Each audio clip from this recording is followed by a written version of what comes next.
Please welcome back. देखिए एक और प्रॉब्लम डिस्कस करने वाले हैं। ये रेटिंग प्रॉब्लम है, यानी कुछ अप्लायंसेस की रेटिंग दी होती हैं, उसमें से हमें कुछ चीज़ें फाइंड करनी है। ध्यान रखिएगा जो रेटिंग हमें गिवन होगी मोस्टली उससे हमें सबसे पहला जो टर्म ऑब्टेन करना होता है वो रेजिस्टेंस ऑब्टेन करना होता है। In this given problem please listen, a lamp of marked, ये मार्किंग है 15 वोल्ट और 20 वॉट। इसका मीनिंग क्या होता है भी जान लो आप। जो ये मार्किंग लिखी होती है, यानी इस लैंप को अगर हम 15 वोल्ट पर इल्यूमिनेट कर रहे हैं तो वो 20 वॉट पावर कंज्यूम करेगा। इसका मतलब ये होता है ये is connected to a source और डीसी सोर्स ऑफ 25 वोल्ट, लेकिन इसे कनेक्ट किया गया है 25 के साथ और एक रेजिस्टेंस R इसी में सीरीज में दे दिया, क्योंकि इसे कंज्यूमेशन के लिए रखा गया 15 वोल्ट और सप्लाई दे दी तुमको 25। ज़्यादा सप्लाई दे दी, ओवर हीटेड होगा कि नहीं होगा, ख़राब हो सकता है। उससे बचाने के लिए पैरेलल या सीरीज हम अरेंजमेंट करते हैं। ज़्यादातर सीरीज में करते हैं क्योंकि सीरीज में वोल्टेज डिवाइड हो जाता है और पैरेलल में वोल्टेज सेम रहता है। तो ये 15 इसको मिलेगा, बचा हुआ हिस्सा किसको मिलेगा, रेजिस्टेंस को। मैं इसको एक डायग्राम से समझा देता हूँ। ये बल्ब है, इसके सीरीज में एक रेजिस्टेंस लगा दिया है और यहाँ डीसी सप्लाई जोड़ दी गई है।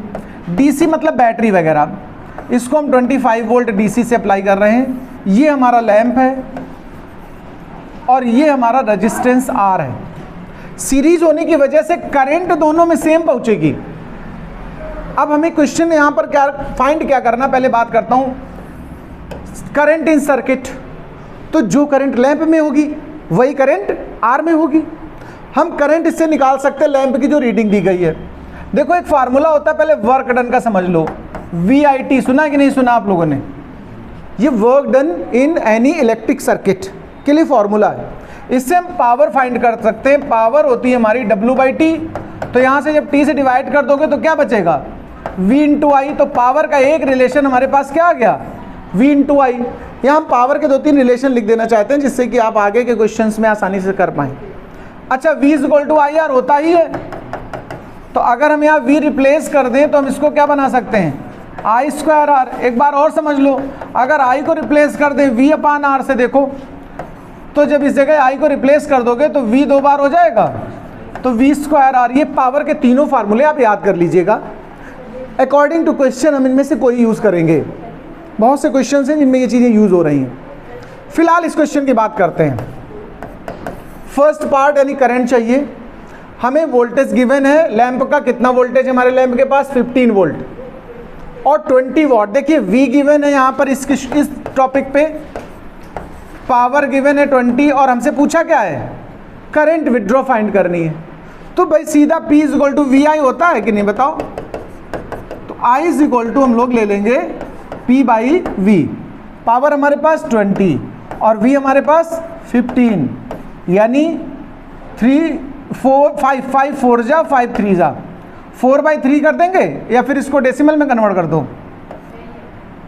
1.4/3 है, चलो हम डेसिमल में ले रहे हैं तो 3 करके आ जाएगा कुछ एम्पियर। एक बात तो ये हो गई। अब अगला स्टेप देख लीजिए क्या फाइंड करना है सेकंड वाले में। सेकंड वाले में रेजिस्टेंस ऑफ लैंप, इसी दोनों से R फाइंड करना है। तो ये वाला क्वेश्चन ऐसी सिचुएशन में यूज किया जाएगा फार्मूला।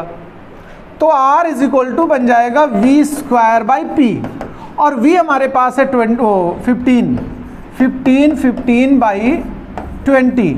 चलो इसको कट करते हैं, 5 4 जा 5 3 जा 15 3 जा 45/4। आप ऐसे भी छोड़ सकते हो ओम्स, या फिर 4 1 जा 4 4 1 जा 4 और 1 बना 10 हुआ, 4 2 जा 8 4 5 जा 20, इतने ओम। ये रेजिस्टेंस ऑफ द लैंप आ गया। हाँ, अब इसकी वैल्यू और पूछी थर्ड पार्ट में, तो देख ली इसमें बड़ा इशू नहीं है कोई, आप 2-3 मेथड से कर सकते हो। पहली बात यहाँ पर आप ध्यान देना, वोल्टेज कितना पहुँच रहा है।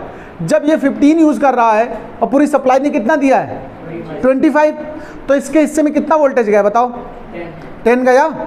10 वोल्टेज इसको मिला है और करंट कितनी मिली है भाई, सीरीज है ना, तो जो करंट लैंप में है वही करंट उसके पास है। करंट इतनी मिली 4/3। देखो हियर V उसको मिल रहा है हमारा कितना 10, जो भी रिमेनिंग है वो मिलेगा उसको। और करंट उसको कितनी मिल रही है जरा देख लो, 4/3 एम्पियर। उसका रेजिस्टेंस R की वैल्यू चाहिए तुम्हें, V is equal to I R, तो R is equal to V upon I। V हो गया 10, I हो गया 4/3, तो 30/4 या फिर 15/2 या फिर 7.5 ओम। आराम से इसको नोट कर लीजिएगा।